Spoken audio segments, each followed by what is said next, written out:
نحمدہ و نصلی علی رسولہ الکریم اما بعد فاعوذ باللہ من الشیطان الرجیم بسم اللہ الرحمن الرحیم۔ انتہائی قابل احترام آج کی میری میزبان میری بہن منسٹر وومن ڈیولپمنٹ محترمہ آشفا ریاض صاحبہ، آج کے اس پروگرام کے آرگنائزر، فیسیلیٹیٹر، سپورٹر، میرے انتہائی اہم ادارہ UNFPA کی پوری ٹیم، یہاں خواتین کے حقوق کے لیے کام کرنے والی تنظیم کے مختلف عہدیداران،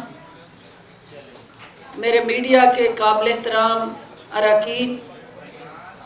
میرے بیوروکریٹک سٹرکچر سے تعلق رکھنے والی معزز خواتین، میرے پاکستان کے ہر شعبے سے اس آواز کو ریفلیکٹ کرنے والے تمام حاضرین، السلام علیکم۔ میں سب سے پہلے عالمی یوم خواتین کے اس موقع پہ حکومت پنجاب کی طرف سے، وزیر اعلیٰ عثمان بزدار صاحب کی طرف سے، پاکستان بھر اور دنیا بھر میں وہ خواتین جو مجھے سن سکتی ہیں، میں ان کو اس انٹرنیشنل ڈے پہ دل کی اتھاہ گہرائیوں سے مبارکباد پیش کروں گی، اور ان خواتین کو جو دنیا بھر میں جدوجہد کر رہی ہیں اپنے حقوق کے حصول کے لیے، مختلف ممالک کے اندر مسائل کا سامنا کر رہی ہیں، لیکن وہ ڈٹ کے اپنے عزم اور جذبے جوان رکھتے ہوئے ہر جگہ پہ اپنے برابری کے مساوی حقوق لینے کے لیے جس طرح سے متحرک ہے، میں ان کی جدوجہد کو سلام پیش کرتی ہوں۔ آج چونکہ ایک ایسا دن ہے جو ہر دن جو ہے وہ خواتین کا دن ہے، اور ان کے بغیر ہماری زندگی کا کوئی دن بھی مکمل نہیں ہوتا، کیونکہ ہر دن میں خواتین کا جو اصل رنگ ہے، جب تک وہ عیاں نہ ہو، وہ رنگ نہ بکھریں، نہ گھر کے اندر کسی رشتے کا تقدس بحال رہتا ہے، اور نہ گھر سے باہر کسی دفتر کے اندر ان خواتین کی پارٹیسپیشن کے بغیر وہ عمل مکمل ہوتا ہے، نہ کسی حکومت کی پالیسیز میں خواتین کو مناسب جگہ دیے بغیر ان کے اپنے پالیسی میکرز جو ہیں وہ کسی جگہ بھی سرخرو نہیں ہو سکتے۔ تو لہٰذا صرف ایک دن کو خواتین کی آزادی کے ساتھ ڈیڈیکیٹ کرنا، یہ تھوڑا سا ناانصافی پہ مبنی رویہ ہے۔ ہر دن جو ہے وہ خواتین کا ہونا چاہیے، اور پاکستان اور دنیا بھر کے ہر معاشرے میں ہر دن کو خواتین کی طاقت اور یکجہتی کے طور پہ منایا جانا چاہیے۔ میں آج حکومت پاکستان اور حکومت پنجاب کی طرف سے، کیونکہ ایک پبلک ریپرزینٹیٹیو ہوتے ہوئے، ایک وومن ایکٹیوسٹ ہوتے ہوئے، ایک سوشل ورکر ہوتے ہوئے، ایک سب سے اہم ہیلتھ پروفیشنل ہوتے ہوئے، یہ پیغام لے کے آئی ہوں آپ سب کے پاس کہ ہماری آدھی سے زائد جو آبادی ہے وہ ان یوٹیلائزڈ فورس ہے، اس کو فعال بنانے کے لیے، معاشرے کی ترقی اور خوشحالی میں امپورٹنٹ کنٹریبیوٹری پارٹنر بنانے کے لیے پاکستان تحریک انصاف کا جو مینیفیسٹو ہے اس کے اندر عمران خان کی جو ویژن ہے وہ یہاں ہے کہ ہم کنوینسڈ ہیں کہ پاکستان کو آگے بڑھنا ہے، ترقی کی منازل طے کرنی ہے، اور جو ہمارے چیلنجز ہیں ان کو اپرچونٹیز میں بدلنا ہے۔ تو وہ صرف اور صرف ایک ریسپی ہے کہ ہم اپنی خواتین کو بااختیار بنائیں، اپنی خواتین کو آئینی اور قانونی تحفظ دیں، ان کے بنیادی حقوق کو جو پاکستان کا آئین اور ہمارا دین ضمانت دیتا ہے ان تک پہنچانے کے لیے کلیدی کردار ادا کریں۔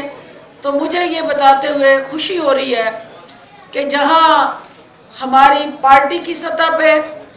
میری بہنیں متحرک ہیں، وہاں حکومتی سطح پہ کیبنٹ کے اندر آشفا ریاض جیسی ہماری وومن منسٹر، جس نے 2018 کی جو وومن امپاورمنٹ پالیسی ہے نہ صرف اس کو تشکیل دیا بلکہ اس حوالے سے عمل درآمد کو یقینی بنانے کے لیے وزیر اعلیٰ عثمان بزدار کی ایک معاون بن کے جس طرح سے محنت کر کے معاشرے کے تمام سیگمنٹس کو اکٹھا کر کے وہ اس پالیسی پہ عمل درآمد کرنے کے لیے کوشاں ہیں، میں ان کی اور ان کی ٹیم کو بھی خراج تحسین پیش کرتی ہوں۔ چونکہ اس وقت آج کا دن جو ہے وہ ہم سے کیا تقاضا کرتا ہے، کیونکہ ہر سال یہ دن آتا ہے اور چلا جاتا ہے، لیکن ہر سال اس دن کے اندر ہم کیا اچیو کرتے ہیں اور اس کے بعد ہماری اس فنکشن اور اس کوشش کی بعد عام عورت کی زندگی میں کیا تبدیلی آتی ہے اور ہم اس کے دکھوں کا کس حد تک مداوع کرتے ہیں، یہ وہ چیلنج ہے ہمارے سامنے، جس کو اوور کم کرنے کے لیے میں سمجھتی ہوں کہ ہماری جو اس وقت سب سے بڑی کمٹمنٹ ہے کہ ہم نے اپنے معاشرتی رویوں کو کیسے بدلنا، اور وہ معاشرتی رویے جو ہمارے ہر شعبے سے جڑے ہوئے ہیں وہ کسی ایک حکومت کے روڈ میپ کی عکاسی نہیں کرتے، ہر شعبہ جو ہے اس کو آگے بڑھنا ہے، اور خاص طور پہ جو ہمارے نان گورنمنٹل پارٹنر ہیں ان کو جب تک ہم فیسیلیٹیشن کر کے اونرشپ نہیں دیتے اور حکومتی ترجیحات جو ہیں اس کو پریکٹیکلی نچلی سطح پہ امپلیمنٹ نہیں کرتے تو ہمارا یہ مشن ادھورا رہتا ہے۔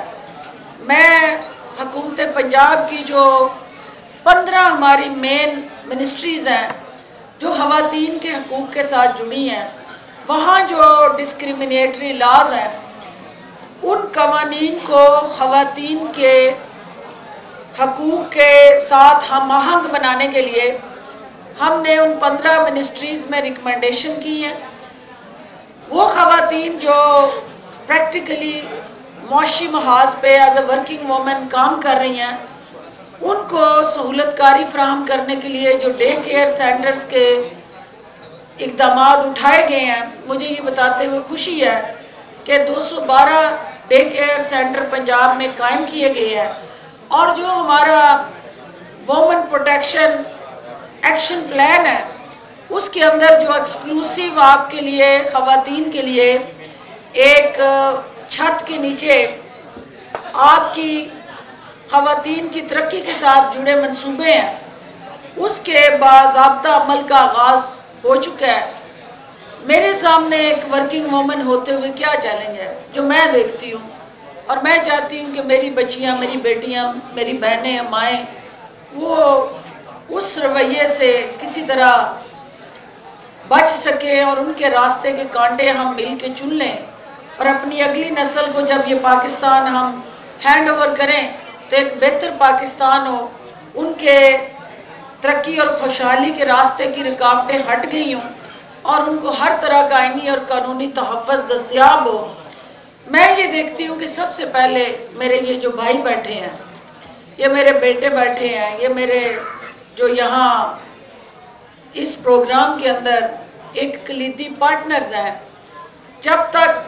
ہم میل اور فیمیل